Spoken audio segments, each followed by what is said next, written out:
Magandang araw po sa lahat. Ako po si Sir JR ng Usap University. At sa araw po na ito po ay isang special na araw sapagkat alam naman natin na sa social media meron nang naglipa ng mga photos ng napaka-interesanteng bagay. Ito ay ang pagbabago ng Manila Bay at makikita po natin sa larawang ito ang before at ang after nakuha. At malamang kung hindi kayo nakatira sa loob ng kuweba, makikita nyo at I'm sure na nakita nyo na mga picture na ito at medyo hindi nga kapanipaniwala, almost impossible na nangyari nga ang ganito kalinis na parte ng Rojas Boulevard if hindi ako nagkakamali. Ito ay malapit din of course sa nakaharap sa may Manila Bay at nakitang-kita naman natin ang glorious Manila Bay sunset. So nakakatuwa dahil ito po ay actually nangyari noong linggo, 2 araw po nakakaraan at ito po ay nilahukan ng maraming mga tao. In fact, meron tayong nakikita sa Facebook na mga estudyante, mga civil society, mga sundalo at tinatayang mga nasa 5,000 people ang lumahok, ang nakilinis. At kitang-kita naman natin ang Save Manila Bay, napaka-effective at sana ay ito pa ay magpatuloy. At isa sa mga sinasabi nila na magiging steps pa sa paglilinis ay ang pagkakaroon ng mga closure sa iba't ibang mga establishments along the actual bay. At nag-issue na nga ng cease and desist order. Tingnan natin dito sa article na ito ng Philippine Star. Makikita natin na this was published nung linggo.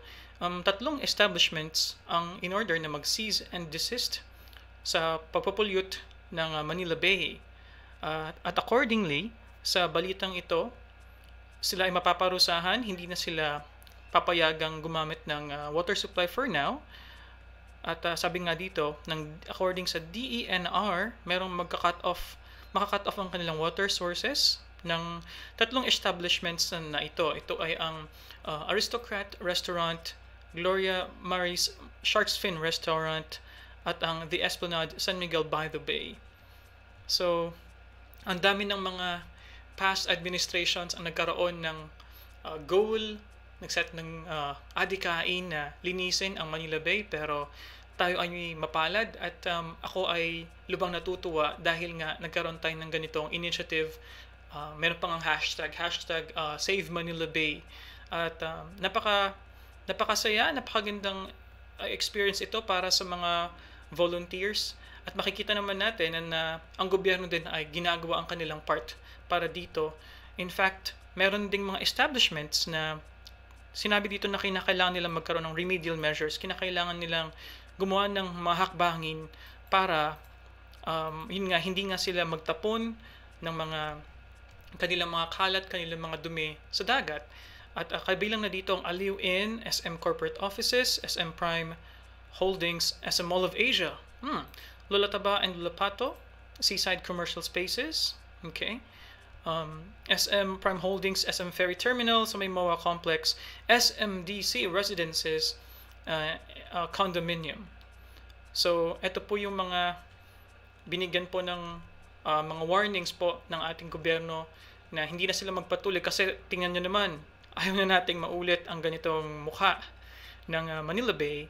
Gusto natin na ma-preserve ang ganito, malinis, makikita natin mga tao nag-selfie at sinasabi nga ng mga comments sa Facebook na parang hindi sila makapaniwala dahil nga nung sa kanilang kabataan, naliligo pa sila dito pero ngayon, katulad ng post ni Ms. Grisette Loretta Chu, makikita mo na masaya yung mga tao sa chat box dahil nga it reminds them of their childhood. Kaya mga kapatid, mga kakilala ko, ini-encourage ko po din kayo na mag-volunteer po tayo.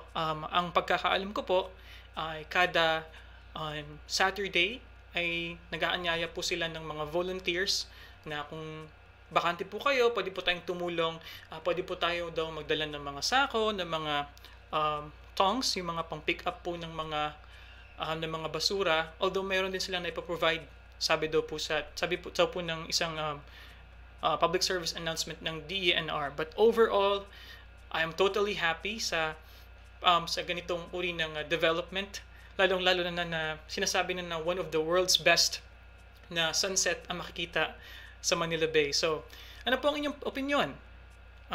Makikita po natin na meron pong improvement, pero ano pong masasabi ninyo sa movement na ito ng DENR, yung hashtag Save Manila Bay movement?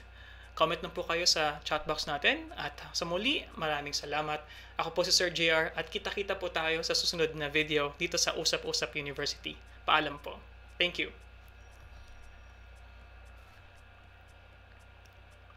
Magandang araw po sa lahat. Ako po si Sir JR ng Usap-Usap University. Kung nagustuhan niyo po ang video na ito at kung gusto niyo po ng iba pang mga content, don't forget po na mag-subscribe dito sa Usap-Usap University. Marami po tayong mga videos and we try to make consistent videos, if not every day, every other day. At sa muli, kung nagustuhan niyo po, thumbs up po, subscribe, at see you next time po sa susunod pa na video. Paalam.